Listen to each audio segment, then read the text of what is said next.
नमस्कार मित्रों, जिस प्रकार अयोध्या का महत्व भगवान श्री राम की जन्मभूमि होने से तथा मथुरा का श्री कृष्ण की जन्मस्थली होने के कारण अधिक हो जाता है, उसी प्रकार काशी का महत्व भी भगवान शिव के वहां स्वयं स्थापित होने के कारण से है। यह मंदिर भगवान शिव और माता पार्वती का आदि स्थान है। इतिहास में इसे तोड़ने तथा इसके जीर्णोद्धार की तो अनेक तारीखें दर्ज हैं, लेकिन इसके निर्माण की कोई सटीक जानकारी देने में इतिहास छोटा पड़ जाता है। इसके निर्माण संबंधी जो भी संकेत मिलते हैं वह हमारे पुराण आदि धर्म ग्रंथों में मिलते हैं। कहते हैं आज से लगभग 5000 वर्ष पूर्व भगवान शंकर ने स्वयं काशी को बसाया था। मित्रों, इस लिहाज से काशी किसी भी तरह हिंदुओं के लिए अयोध्या और मथुरा से कम महत्वपूर्ण नहीं है।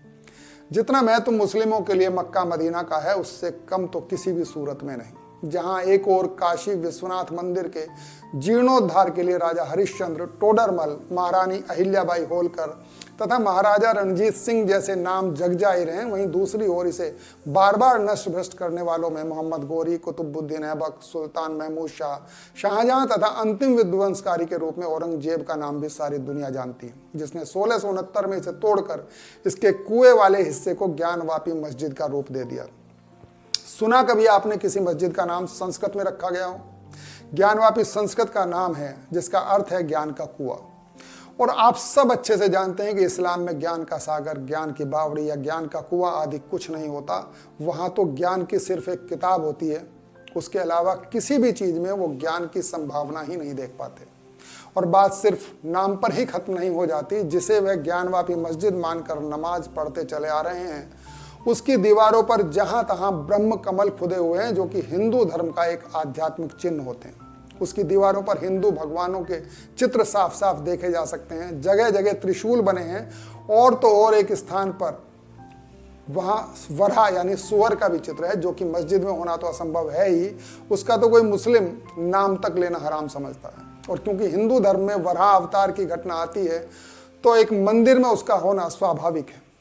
एक और असंभव बात है ज्ञानवापी के संदर्भ में, और वो ये कि पूरी दुनिया में कहीं कोई हिंदू मंदिर ऐसा नहीं दिखाई दे जा सकता जिसमें नंदी तो हो, यानी शिव का नादिया बैल तो हो, लेकिन उसके ठीक सामने शिवलिंग ना हो। शिवलिंग तो बगैर नंदी के हो सकता है, लेकिन नंदी बगैर शिवलिंग के कहीं नहीं होता। जबकि काशी विश्वनाथ मंदिर में, जो कि हिंदू धर्म का एक बेहद मान्यता वाला मंदिर है, उसमें यह दृश्य देखने को मिलता है कि नंदी जहां बैठा है उसके ठीक सामने बैरिकेटिंग लगी है, और बैरिकेटिंग के उस पार तथाकथित ज्ञानवापी मस्जिद के क्षेत्र में वह शिवलिंग स्थित है, जिसे मुस्लिम पक्ष फव्वारा बता रहा है। यानी नंदी के सामने यहां भी शिवलिंग है तो, लेकिन नंदी मंदिर में रह गए और शिवलिंग मस्जिद के हिस्से में आ गई। कमाल की बात यह कि जिस शैली के स्तंभ नंदी के पास बने हैं, मस्जिद क्षेत्र के अंदर भी ठीक उसी शैली के स्तंभ देखने को मिलते हैं। और सबसे ज्यादा अजीब बात यह कि उस तथाकथित मस्जिद की पक्षकार अंजुमन इंतजामिया कमेटी वहां का सर्वे भी नहीं होने देना चाहती।